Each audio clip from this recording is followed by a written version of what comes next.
Time is precious. Have you ever considered who is spending time consuming your longer content?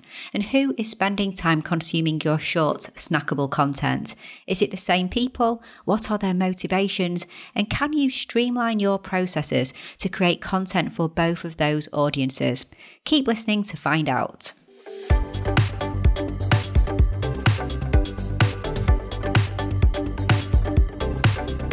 You're listening to the Content 10x podcast, where it's all about content repurposing.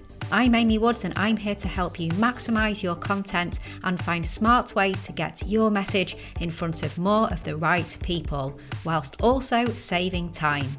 Let's get started.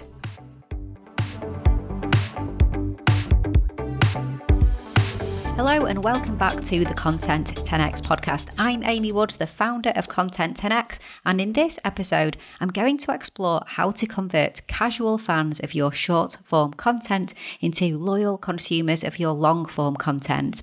So by the end of the episode, you'll have learnt how short form and long form content have different purposes, what to consider when creating short and long form content, why including both forms in your strategy is a must, and also how to repurpose content to help you with all of this.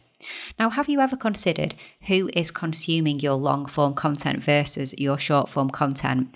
People may scroll and drop you a like or comment, but some will hopefully take time out of their busy day to consume your longer form pieces as well. So before we dive in, let's look at what I mean by short form and long form content. So when I say short form content, I'm talking about that short, snackable content. So the tweets, the LinkedIn posts, short videos for social media like Instagram Reels and Stories and TikToks. Maybe your posts are text only. Maybe they include a graphic or a meme, a GIF, a poll. So you get the gist, that short, easy to consume content. So this content is higher in reach, but probably lower in impact. Then when I'm talking about long form, I'm not referring to a novel or a movie or anything that takes up that much time, but I mean podcast episodes, blog posts and articles, whether they're your cornerstone articles or thought leadership articles, or the shorter 700 word or so blog posts, maybe white papers, webinars and other videos. Now videos that are 5 minutes or longer could really be considered as long form in my eyes when you consider that people are so used to short 10 to 20 second Instagram Reel, TikTok style videos. So this content has a lower reach but a higher overall impact.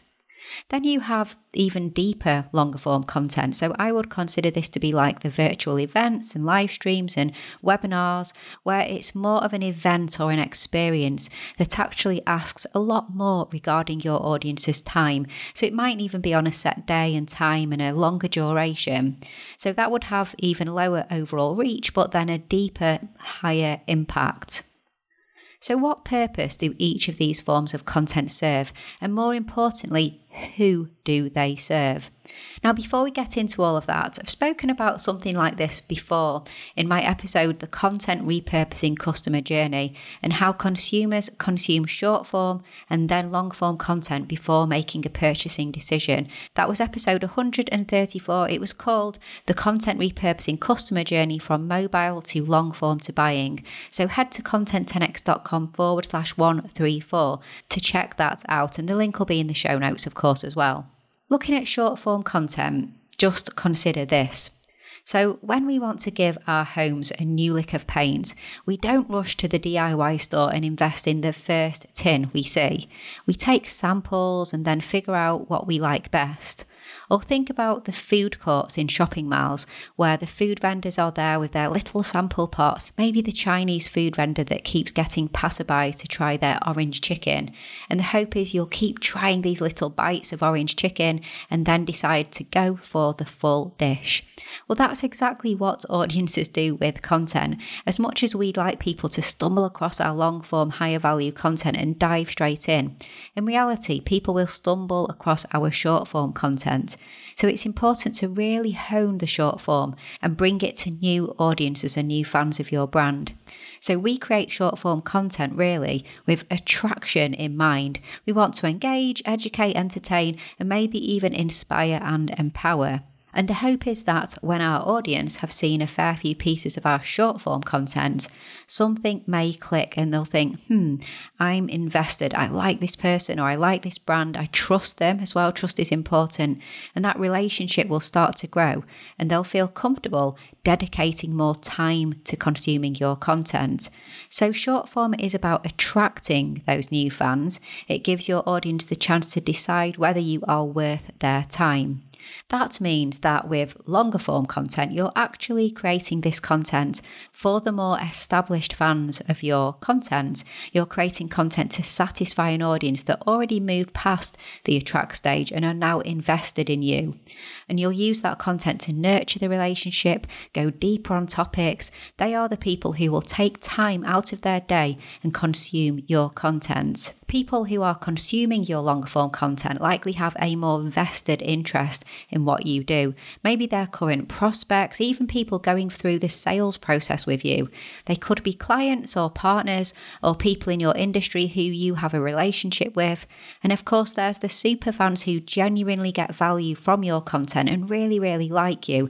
And maybe they will listen to, say, every podcast episode you ever do, but never become a client. But here's hoping that they tell others about you within their network and you'll maybe get opportunities and make sales that way. So as you can see, often it's a journey. Consumers of your long form content will have started off by just consuming your short form content.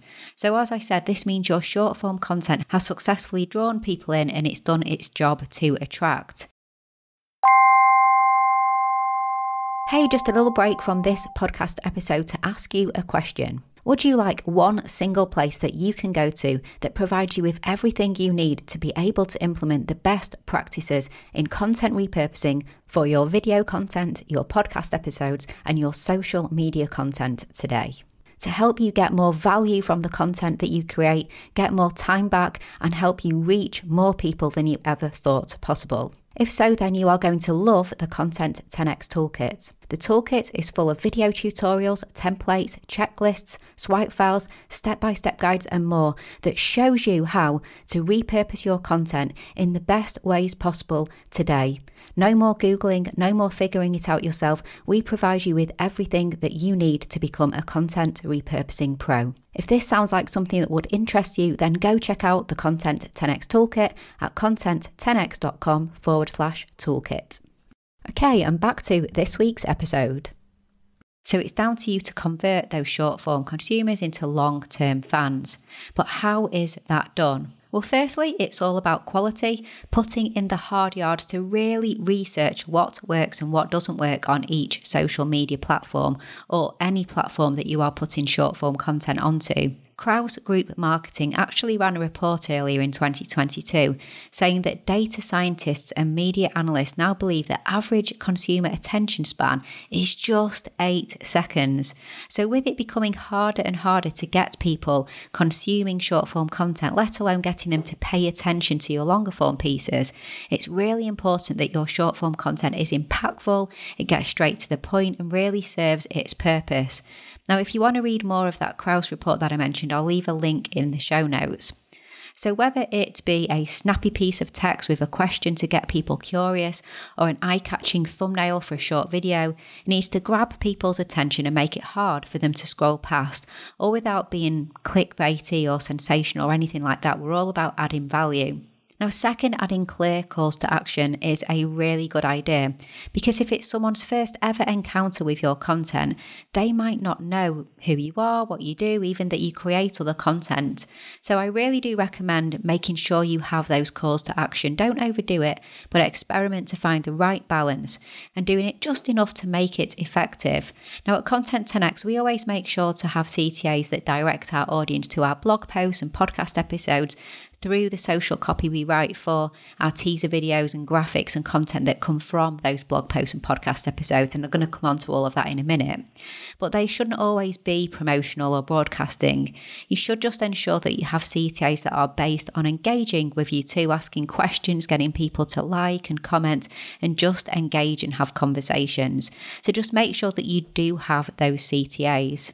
My final tip, of course, is about repurposing. The prospect of having to create lots of short and long form content probably sounds really daunting. And this is where we add repurposing into the mix. So it wouldn't be a Content 10x podcast episode without the repurposing side of things. Now, the work we do both in-house for our own marketing for things like this podcast, the Content 10x podcast, and for our clients as well, involves creating numerous pieces of effective, powerful short form content that stems from one long form core piece. So we take podcasts and videos and repurpose them into different pieces of short form content. That might include graphics, memes, GIFs, short form videos, LinkedIn carousels, TikToks, and more. Now, repurposing is a major help when it comes to creating that snappy short form content. And if you head into creating your long form content with that repurposing in mind, there'll be so many opportunities to repurpose. So you'll be able to repurpose that podcast episode or video or that webinar or virtual event content, whatever it is, into so many pieces of short form content to create a regular streamlined plan that will draw in a brand new audience and keep you front of mind of the audience that you already have as well. So basically, you're creating a deeper, more detailed piece of content to satisfy your longer term audience, and you're breaking that down into shorter content to attract your new audience. So that is a winning formula. There are, of course, possibilities to do things the other way around. You can repurpose short form content into longer content. For example, if you create an infographic or a post that is let's say a thought-provoking tweet or LinkedIn post that gets a great reception, then it could be expanded into a full-length blog post or thought leadership piece or podcast episode. I actually spoke about long form to short form versus short form to long form back in episode 204 of the podcast. It was called The Best Way to Repurpose Content, Long Form to Short Form or Vice Versa. So do head to content10x.com/204 if you want to listen to that episode or read the blog post. So really, just to conclude, I think it's important to remember that generally speaking, long form content satisfies existing fans and short form content attracts new fans. Both types of content, I believe, are really important to try your best to master. And as I said, I think it's quite rare that someone will jump feet first into your long form content without any prior knowledge. Okay, that's it for this episode. I hope you found it useful. If you need help with your content, then our services at Content 10x may be just what you need. We provide a fully end-to-end, done-for-you video or audio repurposing service. So just head to content10x.com/services to learn more about what we do. And remember to go to the show notes to find the links to everything I've mentioned and check out our social media channels. We're at Content 10x on Twitter, Instagram and TikTok, and you can find Content 10x or me, Amy Woods, on LinkedIn. I hope you've enjoyed this episode. Let me know if you found it useful. Please leave a like and a rating in your podcast app. And all that's left to say is thank you so much for listening, and I will catch you in the next one.